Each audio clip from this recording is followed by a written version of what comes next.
Bhagyashree. BCN news के business समाचार में आप सभी का स्वागत है। खबरों की ओर बढ़ने से पहले आइए डालते एक नजर आज की सुर्खियों पर। चुनिंदा दालों और खाद्य तेलों में नरमी, गुड़ सस्ता और सेंसेक्स में 87 अंक और निफ्टी में 8 अंकों की गिरावट।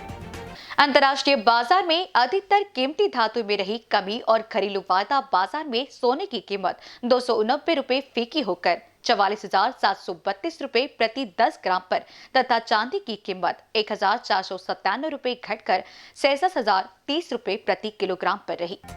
अंतर्राष्ट्रीय बाजार में सोना हंसे 0.67% की गिरावट लेकर 1,733.03 डॉलर प्रति औंस पर रहा।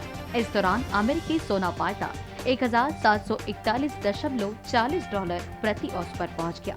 वहीं चांदी हाजिर 2.57% कमजोर होकर 25.57 डॉलर प्रति औंस बोली गई। घरेलू वायदा बाजार MCX में सोना 289 रुपए घटकर 44,732 रुपए प्रति 10 ग्राम पर रहा। सोना मिनी भी 270 रुपए की गिरावट के साथ 44,736 रुपए प्रति 10 ग्राम पर रहा। वहीं चांदी की चमक 1,497 रुपए फीकी होकर 66,030 रुपए प्रति किलोग्राम और चांदी मिनी की कीमत 1,378 रुपए कमजोर होकर 66,225 रुपए प्रति किलो पर पहुंच गई।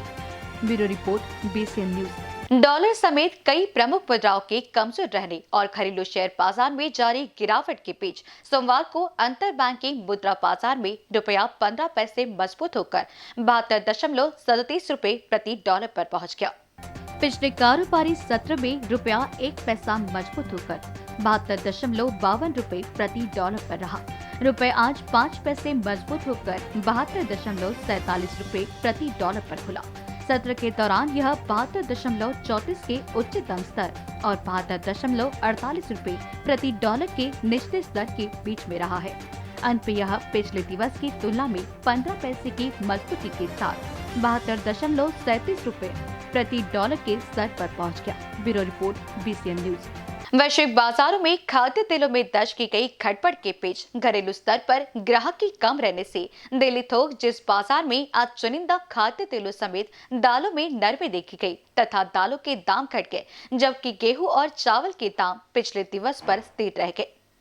तेल तिलहन की बात करें तो अंतर्राष्ट्रीय स्तर पर मलेशिया के बुर्सा मलेशिया डेरिवेटिव एक्सचेंज में पाम ऑयल का अप्रैल वायदा 102 रेटिंग की बढ़त के साथ 4,115 रेटिंग प्रति क्विंटल पर रहा, जबकि अप्रैल का अमेरिकी सोया तेल वायदा 0.45% घटकर 53.63 प्रति पॉट पर रहा।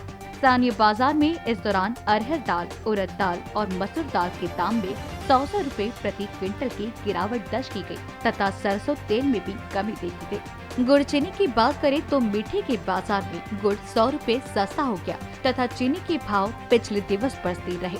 वहीं दाल दलहन की बात करें तो दालों में अरहर दाल, उड़द दाल और मसूर दाल के दामों में 100 रुपए की कमी देखी गई, जबकि शेष दालों के भाव पिछले दिवस पर स्थिर रहे। साथ ही अनाज की बात करें तो अनाजों में गेहूं और आटा के भाव भी स्थिर रहे और चावल की कीमतों में टिकाव रहा।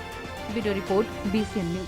वैश्विक स्तर से मिले मिश्रित संकेतों के बीच घरेलू स्तर पर कोरोना के मामलों में जारी बढ़ोतरी से शेयर बाजार पर दबाव का दौर जारी रहा, जिससे सोमवार को घरेलू शेयर बाजार गिरावट लेकर बंद हुए। इस दौरान बैंकिंग समूह की कंपनियों में हुई भारी बिकवाली तथा IT क्षेत्र की कंपनियों में हुई लिवाली से शेयर बाजार में 82 का सेंसेक्स जहां 86.95 अंकों की गिरावट लेकर 49,771.29 अंक पर बंद हुआ। वहीं और नेशनल स्टॉक एक्सचेंज का निफ्टी भी 0.760 अंक घटकर 14,557.85 अंक पर रहा। दिन की शुरुआत में सेंसेक्स में हालांकि बढ़ोतरी देखी गई और गत दिवस के मुकाबले सेंसेक्स 20 अंक की बढ़त के साथ खुला, जबकि निफ्टी 7 अंकों की गिरावट लेकर खुला।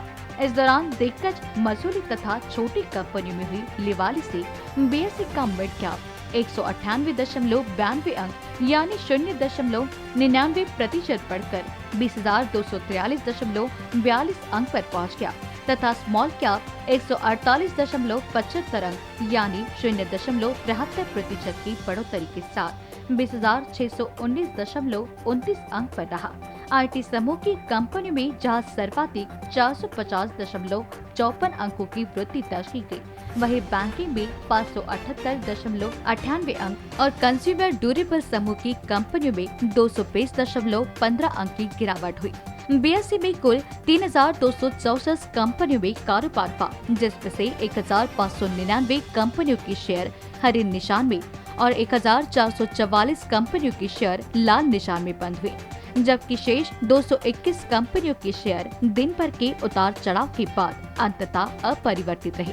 बीएसई का सेंसेक्स आज 20 अंकों की उछाल लेकर 49,878.77 अंक पर खुला और यही इसकी उच्चतम स्तर पर भी रहा तथा इसका न्यूनतम स्तर 49,281.02 पर रहा। Bureau report, BCN news. केंद्र ने वित्त वर्ष 2021 से 22 के लिए तुअर, उड़द और मूंग आयात का कोटा तय कर दिया है। इसके मुताबिक 4 लाख टन तुअर और 5 लाख टन मूंग का आयात किया जा सकता है। वहीं मोजाम्बिक के साथ सरकार के स्तर पर हुए समझौते के तहत 2 लाख टन तुअर का आयात होगा। इसके साथ तुअर का कुल आयात 6 लाख टन तक पहुंच सकता है। 4 लाख टन उड़द आयात का कोटा सरकार पहले ही जारी कर चुकी है। इस तरह 1 अप्रैल से शुरू हो रहे वित्त वर्ष के दौरान तुअर, मूंग और उड़द का कुल आयात 11.5 लाख टन हो सकता है। ऑल इंडिया दाल मिल्स एसोसिएशन की अध्यक्ष सुरेश अग्रवाल ने कहा कि दलहन के आयात से देश में उपलब्धता बढ़ेगी और कीमतों पर नियंत्रण बना रहेगा, लेकिन उपभोक्ताओं को सस्ती दाल मिलने को लेकर अनिश्चितता बनी रहेगी। कारण ये है कि व्यापारी अपना मुनाफा देखते हुए स्टॉक होल्ड कर सकता है, जिससे मिलों के पास दलहन की उपलब्धता घट सकती है। Bureau report, BCN news. खबरें समाप्त करने से पहले आइए डालते एक नजर आज की सुर्खियों पर। चुनिंदा दालों और खाद्य तेलों में नरमी, गुड़ सस्ता और सेंसेक्स में 87 अंक और निफ्टी में 8 अंकों की गिरावट। बिजनेस समाचार में फिलहाल इतना ही। ऐसी अन्य खबरों से जुड़े रहने के लिए देखते रहिए BCN न्यूज। नमस्कार।